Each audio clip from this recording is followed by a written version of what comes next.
This is a love story that you will never forget. He met her at a party. She was so outstanding, many guys chasing after her while he was so normal, nobody paid attention to him. At the end of the party, he invited her to have coffee with him. She was surprised, but due to being polite, she promised.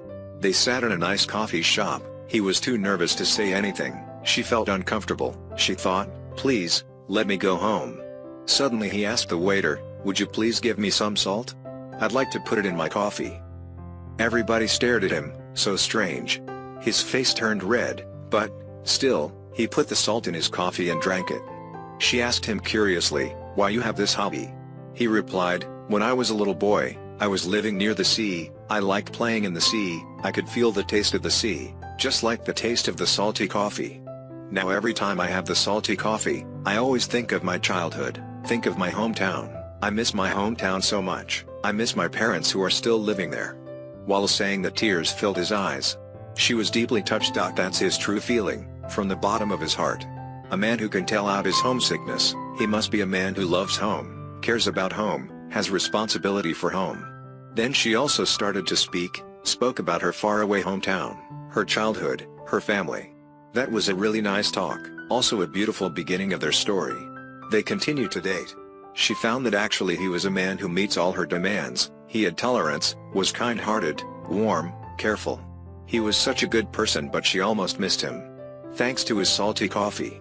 Then the story was just like every beautiful love story, the princess married to the prince, then they were living the happy life. And, every time she made coffee for him, she put some salt in the coffee, as she knew that's the way he liked it. After 40 years, he passed away, left her a letter which said, my dearest, please forgive me, forgive my whole life lie.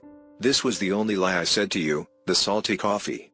Remember the first time we dated? I was so nervous at that time, actually I wanted some sugar, but I said salt. It was hard for me to change, so I just went ahead.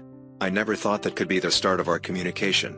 I tried to tell you the truth many times in my life, but I was too afraid to do that, as I have promised not to lie to you for anything. Now I'm dying. I am afraid of nothing, so I tell you the truth. I don't like the salty coffee, what a strange bad taste. But I have had the salty coffee for my whole life. Since I knew you, I never feel sorry for anything I do for you. Having you with me is my biggest happiness for my whole life.